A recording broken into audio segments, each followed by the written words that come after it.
اور اس کا صحیح جواب ہے ربائی۔ اس کا صحیح جواب ربائی ہے۔ ربائی ایک عربی زبان کا لفظ ہے، ربا سے لیا گیا ہے۔ ربا کے معنی چار ہیں، اور اس کا صحیح جواب بھی چار ہے، ربائی۔ سوال نمبر 38، چچا چھکن ان کے مضامین کا مجموعہ ہے۔ چچا چھکن ان کے مضامین کا مجموعہ ہے، یعنی چچا چھکن جو مضمون ہے اس کے لکھنے والے، اس پر مضامین جو لکھے ان کا لکھنا، یہ مضامین کا مجموعہ، یہ مجموعہ کس نے لکھا؟ نمبر 1 فراست علی تاج، نمبر 2 ممتاز علی تاج، نمبر 3 امتیاز علی تاج، نمبر 4 آپشن ہے ریاست علی تاج، اور اس کا صحیح جواب ہے امتیاز علی تاج۔ آپشن 3 کریکٹ آنسر ہے۔ امتیاز علی تاج انگریزی حکومت نے ان کو سر کا خطاب دیا تھا، امتیاز علی تاج کو۔ اور سوال نمبر 39 ہے، ذیل میں کس شاعر کا دیوان دوران سفر کھو گیا تھا؟ اور وہ ہے صحیح جواب نظیر، بے نظیر شاہ۔ اس کا صحیح جواب بے نظیر شاہ ہے۔ اس کا سوال نمبر 40 ہے، جیم ح خ عین غ، جیم ح خ عین غین ان حروف کی مثالیں ہیں۔ نمبر 1 آپشن حروف عطف، نمبر 2 حروف فجایا، نمبر 3 حروف شمسی، اور نمبر 4 حروف خمری، اور اس کا صحیح جواب ہے آپشن 4 حروف خمری۔ حروف خمری جو ہے 14 ہیں، اس میں جو ہے 5 حرف دے کر پوچھ رہا کہ یہ کس کی مثال ہے، تو ایکچولی حروف خمری جو ہے 14 ہیں، اور وہ الف، بے، جیم، ح، خ، عین، غین، ف، قاف، کاف، میم، واو، ہا، یا، یہ 14 حروف جو ہے حروف خمری ہیں، اور اس کا صحیح جواب آپشن 4 ہے۔ اور اگلا ہے سوال نمبر 41، وہ فعل جس کے کرنے سے کسی کو روکا جائے کہلاتا ہے؟ فعل لازم نہیں ہو سکتا، آپشن 2 فعل متعدی، یہ بھی نہیں ہو سکتا، آپشن 3 فعل نہیں، یہ ہو سکتا ہے، آپشن 4 دیکھیں گے فعل امر، یہ بھی نہیں ہو سکتا، لہٰذا اس کا صحیح جواب جو ہے آپشن 3 ہے، فعل نہیں۔ اس کے بعد اگلا سوال ہے سوال نمبر 42، سلیمانی ٹوپی ہو یا جاپانی گڑیا دونوں خوبصورت ہوتے ہیں، یعنی خوبصورت کے لیے اس کو استعمال کیا جا رہا ہے، اس مثال کو، سلیمانی ٹوپی ہو یا جاپانی گڑیا، ان دو جملوں کو، سلیمانی ٹوپی ایک جملہ ہے، جاپانی گڑیا ایک جملہ ہے، تو اس کو اس خوبصورتی کو بتانے کے لیے اس کا استعمال کیا جا رہا، تو خط کشیدہ الفاظ صفت کی قسمیں ہیں۔ سوال نمبر 42 ہے، سلیمانی ٹوپی ہو یا جاپانی گڑیا دونوں خوبصورت ہوتے ہیں، خط کشیدہ الفاظ صفت کی قسمیں ہیں، کون سی صفت بتلائی جا رہی؟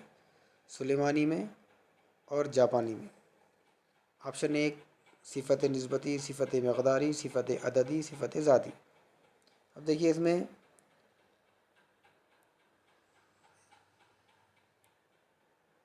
صفت نسبتی ہو سکتا ہے، اس کے بعد صفت مقداری، اس میں مقدار نہیں ہے کچھ، صفت عددی، عدد بھی نہیں ہے، صفت ذاتی، اس کا صحیح جواب جو ہے صفت نسبتی ہے، آپشن 1 از کریکٹ آنسر۔ اور سوال نمبر 43 ہے، وہ ضمیر جو غیر معین فرد یا شے کے لیے استعمال ہوتی ہے کہلاتی ہے؟ آپشن 1 ضمیر استفہامیہ، نمبر 2 ضمیر تنکیر، آپشن 3 ضمیر شخصی، آپشن 4 ضمیر موصولہ، اور اس کا صحیح جواب ہے ضمیر تنکیر،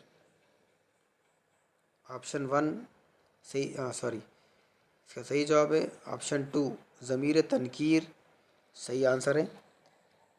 ضمیر کے پانچ قسم کے ہیں ضمیر، ایک ہے ضمیر شخصی، اس کے بعد ضمیر موصولہ، ضمیر استفہامیہ، ضمیر اشارہ اور ضمیر تنکیر، اور اس کا صحیح جواب بھی ضمیر تنکیر ہے۔ نمبر 44 ہے دوران گفتگو غیر موجود فرد کو کہتے ہیں۔ جب ہم بات کر رہے ہیں کسی کے تعلق سے، وہ غائب ہے، تو آپشن ایک متکلم، متکلم کے معنی بات کرنے والا ہے، یہ نہیں ہو سکتا۔ آپشن 2 ہے مخاطب، ہم جس سے بات کر رہے ہیں، وہ بھی نہیں ہو سکتا۔ آپشن 3 ہے حاضر، سوال میں غیر موجود کے بارے میں پوچھا جا رہا، یہ بھی نہیں ہو سکتا۔ اور آپشن 4 اس کا صحیح جواب ہے غائب۔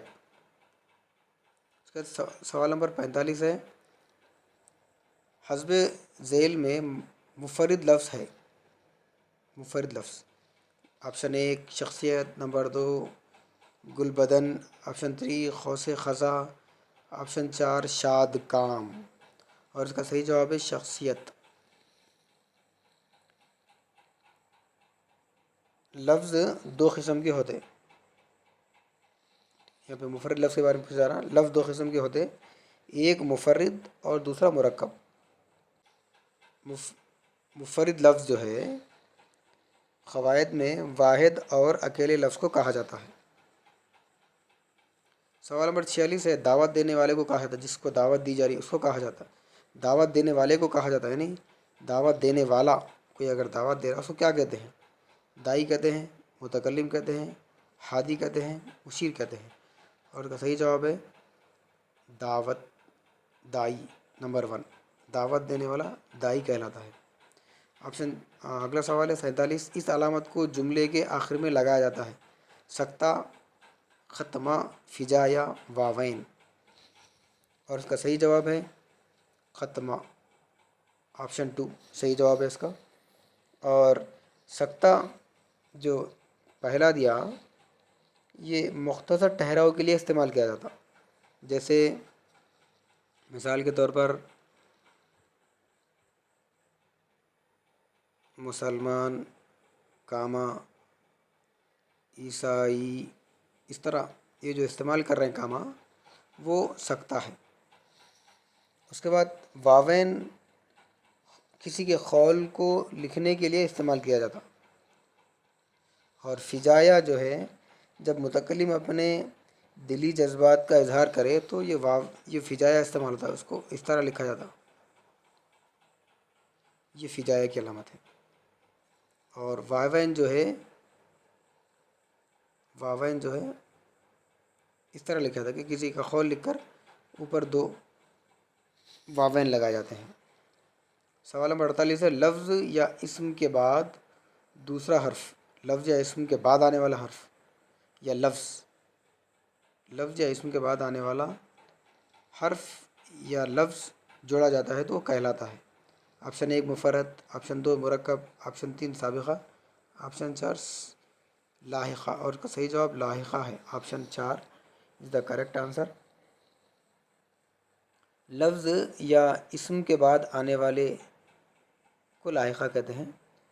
مثال کے طور پر زمین، دار، دین، دار، اس میں دار جو ہے زمین کے آگے دار لگایا جا رہا، دین کے جگہ دار لگایا جا رہا، تو یہ دار جو ہے یہاں پر لاحقے ہیں۔ اس کے بعد 49 ہے علامت کسرا کا دوسرا نام ہے، علامت کسرا کا دوسرا نام زیر ہے، آپشن 3 صحیح آنسر ہے اس کا۔ اور اگلا سوال ہے ذیل میں یہ اندیکھا متن نثر دیا گیا ہے، اس سے پہلے نظم دیا گیا تھا، یہاں پہ نثر دیا گیا ہے، اس کو غور سے پڑھیے اور پڑھنے کے بعد نیچے سوالات دیے گئے ہیں اس کا جواب لکھیے۔ جوابات میں صحیح جوابات کو یعنی خوصن میں لکھیے۔ عورت جو صدیوں اور برسوں سے محکومانہ زندگی بسر کر رہی ہے، علامہ اقبال اس کی آزادی کے خواہاں تھے، معاشرے میں اس کو اپنا مقام دلوانا اپنا فرض سمجھتے تھے، اس کے لیے عورت کا تعلیم یافتہ ہونا ضروری تھا۔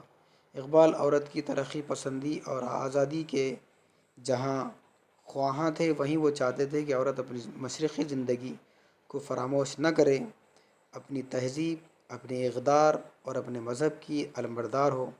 اس دور میں تعلیم یافتہ طبقہ عموماً مغرب کی تخلیق اندھی تخلیق کی طرف گامزن ہو رہا تھا اور اس تہذیب کو اپناتے ہوئے مذہب سے بیگانہ ہو جاتی تھی۔ تو اس طرح یہ تفصیلی طور پر ایک نثر دیا گیا ہے۔ یہ نثر کو دیکھ کر جو ہے نیچے نثر میں سے سوال بنائے گئے ہیں۔ سوال نمبر 50 ہے، عورت کو معاشرے میں مقام حاصل کرنے کے لیے ضروری ہے۔ آپشن 1 روایت کا پاسدار ہونا، آپشن 2 اقدار کا پابند ہونا، آپشن 3 اثر و رسوخ کا ہونا، آپشن 4 تعلیم یافتہ ہونا۔ اوپر کا نثر ہم پڑھیں گے تو سمجھ میں آئے گا کہ یہ اس کا آپشن 4 صحیح جواب ہے، عورت کا تعلیم یافتہ ہونا۔ اس کے بعد سوال نمبر 51 ہے، تعلیم یافتہ طبقہ اس سے اپنے مذہب سے بیگانہ ہوتا جا رہا ہے۔ تعلیم یافتہ طبقہ اس وجہ سے اپنے مذہب سے بیگانہ ہوتا جا رہا ہے، جو علامہ اقبال فرما رہے تھے کیوں بیگانہ ہو رہا ہے۔ نمبر 1 اقدار کی پاسداری، نمبر 2 اچھے چال و چلن کی وجہ سے، نمبر 3 مغرب کی اندھی تخلیق، نمبر 4 مشرق کی اندھی تخلیق۔ اور اس کا صحیح جواب ہے مغرب کی اندھی تخلیق۔ اور سوال نمبر 52 ہے، عورتوں کی اصلاح کو اقبال سمجھتے ہیں۔ وہ نثر میں سے ہی سوال ہے، یہ بھی لازمی سمجھتے ہیں، لازمی سمجھتے ہیں۔ اس کا سوال نمبر 53 ہے، لفظ سایہ عاطفت کے معنی ہیں۔ اس کا صحیح جواب ہے مایا سایہ مہربانی، اس کا صحیح جواب ہے۔ سوال نمبر 54 ہے، اقبال کو فخر بنانے والی ہستی نثر میں سے ہے۔ اس کا صحیح جواب والدہ ہے۔ یونٹ میتھڈالوجی ہے، یعنی اردو میتھڈالوجی میں سے ہے۔ یہ ہمارا جو کانٹینٹ تھا وہ سوال نمبر 54 پر ختم ہو رہا ہے۔